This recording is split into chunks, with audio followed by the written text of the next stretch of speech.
Hi ಎಲ್ಲರಿಗೂ welcome back to YouTube channel Ranjitha Shiva. ಎಲ್ಲರೂ ಹೇಗಿದ್ದೀರಾ, ಚೆನ್ನಾಗಿದ್ದೀರಾ ಅಂತ ಭಾವಿಸ್ತಿದ್ದೀನಿ.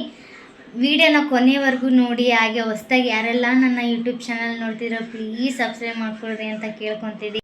ಇದೇನಪ್ಪ ಕೊಬ್ಬರಿ ಹಾಗೆ ಹಸಿಮೆಣ್ಸಿನ್ಕಾಯಿ ಅದನ್ನೆಲ್ಲ ಜಾರ್ ತೋರಿಸ್ತಿದ್ದಾರೆ ಅಂತ ಯೋಚನೆ ಮಾಡ್ತಿದ್ದೀರಾ?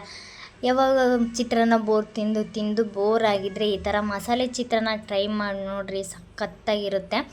ಹಾಗೆ ನಾನು ಫಸ್ಟ್ ಟೈಮ್ ಟ್ರೈ ಮಾಡಿದ್ದು, ತುಂಬಾ ಚೆನ್ನಾಗಿತ್ತು.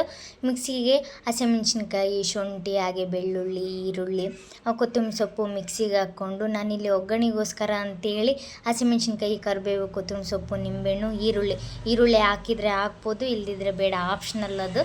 ನಾನು ಮಾಡ್ತಿದ್ದೀನಿ. ಹಾಗೆ ಬಾಣಲಿಯಲ್ಲಿ ಎಣ್ಣೆ ಹಾಕಿ ಸಾಸಿವೆ, ಜೀರಿಗೆ, ಉದ್ದಿನಬೇಳೆ, ಕಡಲೆಬೇಳೆ, ಶೇಂಗಾ ಎಲ್ಲ ಹಾಕಿ ಚೆನ್ನಾಗಿ ಫ್ರೈ ಮಾಡ್ಕೊಬೇಕು. ಯಾವುದೇ ಒಂದು ಚಿತ್ರಾನ್ನ ನಾವು ಅಕಸ್ಮಾತ್ ಪುಳಿಯೋಗರೆ ಮಾಡ್ತೀವಿ ಅಂದರೆ ಕಾಳುಗಳು ಇರಲೇಬೇಕಲ್ವ, ಅವಿದ್ರೇ ತುಂಬ ಟೇಸ್ಟಿಯಾಗಿರೋದು. ಫ್ರೈ ಆದ ತಕ್ಷಣ ಇನ್ನೇನು ಹಸಿಮೆಣ್ಸಿನ್ಕಾಯಿ, ಈರುಳ್ಳಿ, ಕರಿಬೇವು, ಸ್ವಲ್ಪ ಉಪ್ಪು ಹಾಕಿ ಚೆನ್ನಾಗಿ ಫ್ರೈ ಮಾಡಿಕೊಂಡು ಆ ನಂತರ ನಾವು ರುಬ್ಬಿ ಇಟ್ಕೊಂಡಿರ್ತೀವಲ್ಲ, ಮಸಾಲೆ ರೆಡಿ ಮಾಡಿ ಇಟ್ಟಿರ್ತೀವಲ್ಲ, ಅದನ್ನು ಹಾಕಿ ಸ್ವಲ್ಪ ಚೆನ್ನಾಗಿ ಫ್ರೈ ಮಾಡಬೇಕು. ಅಂದರೆ ಅದು ಎಣ್ಣೆ ಬಿಡಬೇಕು. ಆ ಥರ ನೋಡ್ರಿ ಕಾಣ್ತಿದೆಯಲ್ಲ, ಎಣ್ಣೆ ಈ ಥರ ಬಿಡಬೇಕು. ಚೆನ್ನಾಗಿ ಫ್ರೈ ಮಾಡಿಕೊಂಡು ನಿಂಬೆಹಣ್ಣು ಹುಳಿ ಹಿಂಡಿ ಅನ್ನ ಕಲಸಿದ್ರೆ ಆಯಿತು. ವೈಟ್ ಅನ್ನ ನಾವು ಮಾಡಿ ಇಟ್ಕೊಂಡಿರ್ತೀವಲ್ಲ, ಅದನ್ನು ಕಲಸಿದ್ರೆ ಇನ್ನೇನು ಆಯಿತು, ರೆಡಿ ಆಯಿತು. ತುಂಬಾ ಟೇಸ್ಟಿಯಾಗಿರುತ್ತೆ. ಒಮ್ಮೆ ಟ್ರೈ ಮಾಡಿ ನೋಡಿರಿ. ಮಾಮೂಲಿ ಜೋಳಕಾಯಿ ಪಲ್ಯ ಮಾಡ್ತೀವಲ್ಲ, ಆ ಥರ ತಿಂದು ಬೋರಾಗಿರುತ್ತಲ್ವ, ಅದಕ್ಕೆ ನಾನೊಂದು ಹೊಸ ರೆಸಿಪಿ ಹೇಳ್ಕೊಡ್ತಿದ್ದೀನಿ ನೋಡಿರಿ, ಟ್ರೈ ಮಾಡಿರಿ, ತುಂಬಾ ಚೆನ್ನಾಗಿರುತ್ತೆ. ನಾನಿಲ್ಲಿ ಏನೇನು ತಗೊಂಡಿದ್ದೀನಿ ಗೊತ್ತಾ? ಬೆಳ್ಳುಳ್ಳಿ, ಈರುಳ್ಳಿ, ಹಾಗೆ ಕೊಬ್ಬರಿ, ಕೊತ್ತಂಬರಿ ಸೊಪ್ಪು, ಹಸಿಮೆಣ್ಸಿನ್ಕಾಯಿ ಇಷ್ಟನ್ನು ಮಿಕ್ಸಿಯಲ್ಲಿ ಹಾಕಿ ರುಬ್ಬಿಟ್ಕೊಂಡು ಒಗ್ಗರಣೆಗೋಸ್ಕರ ಅಂತೇಳಿ ಹಸಿಮೆಣ್ಸಿನ್ಕಾಯಿ, ಈರುಳ್ಳಿ, ಟೊಮೆಟೊ ಹಣ್ಣು ಹಚ್ಚಿಟ್ಕೊಂಡಿದ್ದೆ. ಹಾಗೆ ಕುಕ್ಕರಲ್ಲಿ ಸ್ವಲ್ಪ ಎಣ್ಣೆ ಹಾಕಿ ಎಣ್ಣೆ ಬಿಸಿ ಮಾಡೋಕ್ಕೆ ಇಟ್ಟಿದ್ದೆ. ನಾನು ಆವಾಗಲೇ ಜೋಳಕಾಯಿ ಸೋಸ್ಕೊಂಡು ನಾನಿಲ್ಲಿ ಹಂಚಲ್ಲಿ ಹುರ್ಕೊಂಡು ನಾನು ಮಾಡ್ತೀನಿ. ಯಾವತ್ತಾದ್ರೂ ಪಲ್ಯ ಮಾಡಬೇಕಾದ್ರೆ ಡೈರೆಕ್ಟಾಗಿ ಮಾಡಲ್ಲ ನಾನು.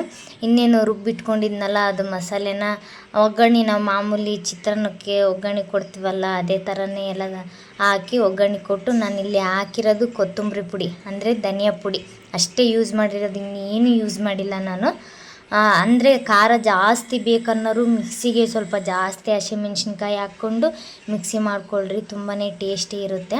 ಹಾಗೆ ಚೆನ್ನಾಗಿ ಸ್ವಲ್ಪ ಫ್ರೈ ಮಾಡಿಕೊಂಡು ಆನಂತರ ನಾನು ಜೋಳಕಾಯಿ ಹುರಿದಿಟ್ಕೊಂಡಿದ್ನಲ್ಲ ಅದನ್ನು ಹಾಕಿ ಸ್ವಲ್ಪ ಹೊತ್ತು ಫ್ರೈ ಮಾಡಿ, ಅದ್ರಾಗೇನೆ ಸ್ವಲ್ಪ ಮಸಾಲೆಗೆ ಫ್ರೈ ಮಾಡಿ ಸ್ವಲ್ಪ ನೀರು ಹಾಕ್ಬೇಕು ಅಷ್ಟೇ, ಜಾಸ್ತಿ ನೀರು ಹಾಕ್ಬಾರ್ದು. ಸ್ವಲ್ಪ ನೀರು ಹಾಕಿ ವಿಜಲ್ ಹೊಡಿಸಿದರೆ ಇನ್ನೇನು ಪಲ್ಯ ರೆಡಿ ಆಗುತ್ತೆ. ಅನ್ನದ ಜೊತೆಗೂ ತಿನ್ಬೋದು.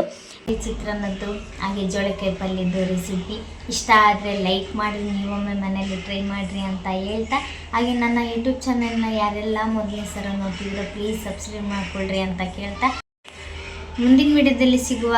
ಬಾಯ್.